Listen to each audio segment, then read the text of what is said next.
Hi everyone and welcome to another episode of Chow with Lau, and today I'm going to show you how to make Gobi Manchurian.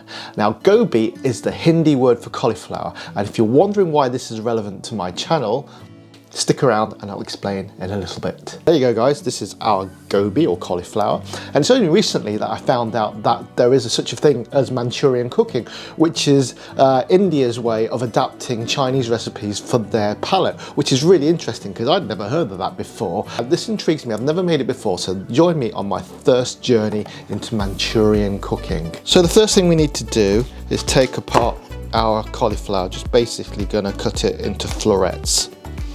Very simple, easy job. For the sauce, I'm going to finely chop 4 cloves of garlic.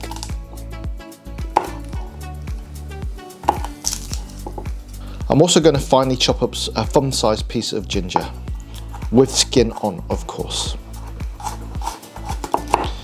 Now, skin on just means that you're putting all the flavour of the ginger in.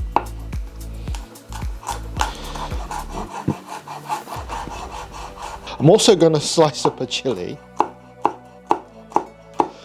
You can choose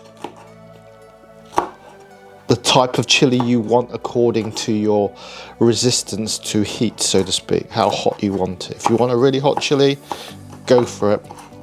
I've got about half a white onion, which I'm going to finely slice as well, finely dice up.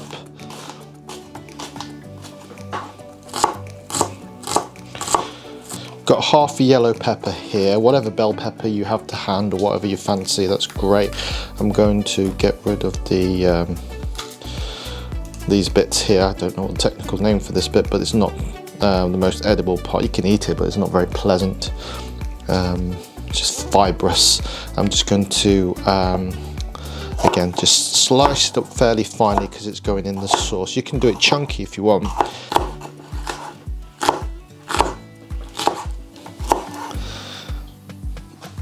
And finally, a couple of spring onions, again, just nice and fine. So next step is to blanch our cauliflower. So I've got a wok of water here, a little bit of salt just to help it along. So we're going to pop the cauliflower in to blanch for 3 minutes, just to get the cooking process going.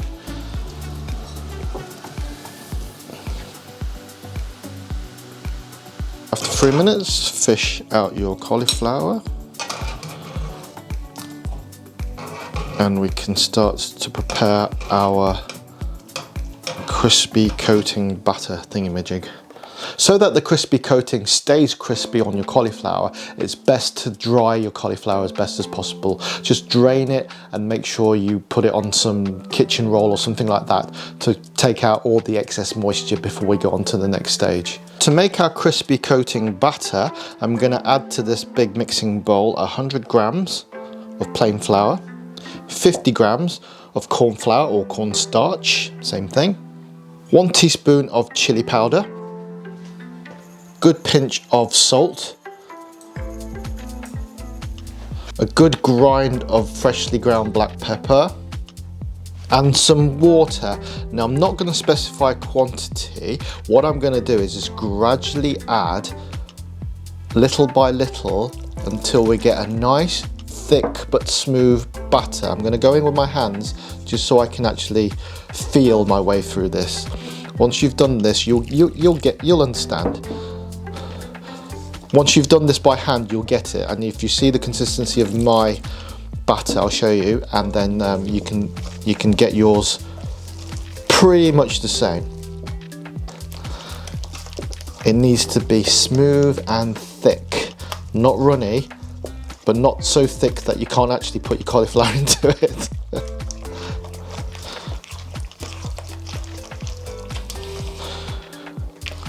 There you go guys, so it should be kind of like this consistency, smooth, thick, not too liquidy, although obviously still free running. So I'm going to pop my cauliflower or gobi into here and just mix it nicely in. Okay, and this is where it's important that we drained our cauliflower properly, because if there's any excess water in the cauliflower, it would thin down our batter and we don't want that. And now we're ready for the deep fry. So I've got about 3 centimeters of cooking oil in this pan, just ordinary cooking oil. We're going to see how hot it is. The wooden chopstick fizzing is our normal mark. The other way we can do it is if we drop a little bit of the batter in and see if it bounces up in a few seconds. So yeah, we're about there, look. If it does that, we should be ready to go. Carefully drop in. Obviously with deep frying, just be very careful. Probably the most dangerous thing that we do in our kitchens. Well, it's a very versatile recipe. You can deep fry anything. As the Scottish have shown us, you can deep fry anything, including chocolate bars. Hey, maybe that's an idea for a next video. If you want to see me deep fry Mars bars, Curly Wurlies, Snickers, that sort of thing, let me know in the comments below.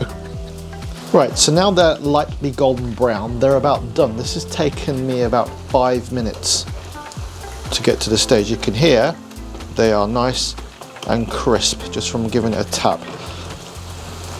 Okay, which means we got our batter right. Listen to that. We can hear how crunchy they're going to be, which is great because we're going to finish them off in the sauce, and if the batter isn't crisp, it will go soft before you can eat it. And we don't want that now, do we? So about 2 tablespoons of cooking oil, ordinary cooking oil goes into there. Low heat to start with.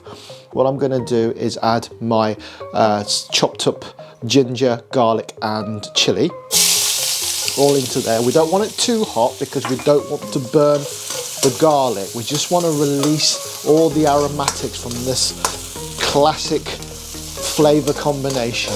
Now we can add our finely diced pepper and onion. Now we can turn the heat up a little bit because obviously we've got more things in the wok. It's not going to burn as easy. We can start to fry these ingredients off. I've got 2 tablespoons of chili sauce, 2 tablespoons of ketchup, half a tablespoon of rice vinegar, a tablespoon of light soy sauce.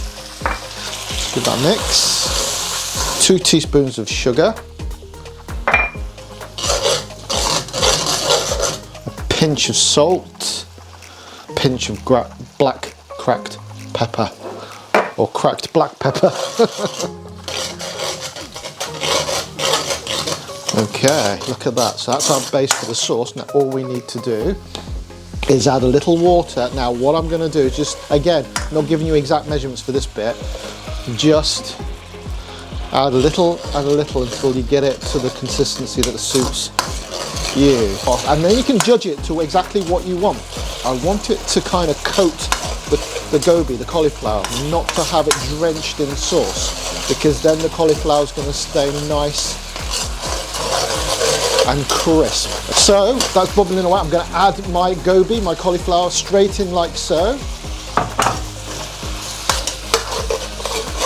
A few flicks and tries. There you go. Oh, look at that. Last thing is our spring onions. So we switched off the heat, put it in, just like that, and it'll give a little bit of a crisp freshness to it. We're not cooking the spring onion, it's just going in right at the end.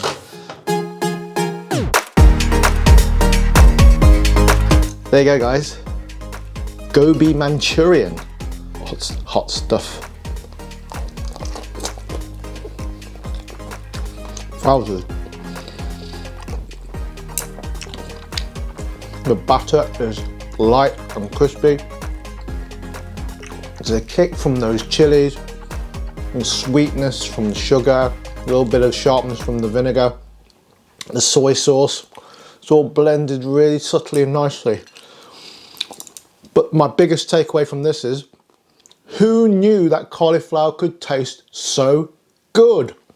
Now I kind of ummed and ahed whether to do a shrimp one, a prawn one or a chicken one. And I thought, hey, let's do something a bit different. Let's pretend to be healthy, or I pretend to be healthy. Yeah, obviously this is not going to be part of your calorie controlled diet, but it makes a super starter to share or part of a little banquet. And with Chinese New Year coming up soon, This should be on your table, on your menu. I'm converted. You know what? I was on about fusion food a few videos ago. I didn't know it meant Indian Chinese. But yeah, I'm into this. Right guys, thank you so much for watching. I hope to see you in the next one. Please like and subscribe if you haven't already. Keep looking for my updates, and I've got a live stream coming soon because I've literally run out of excuses not to live stream. If you're interested in me doing that, drop some comments below and tell me what you want me to live stream about. It'll probably be a cooking demo because that's what people have said before, but if you've got a particular recipe that you want me to do, drop it in the comments and I'll choose something. If enough people go for a recipe, then perhaps I'll go that way. But yeah, I will make my decision soon. Thanks again, guys. See you in the next one. Take care. Bye.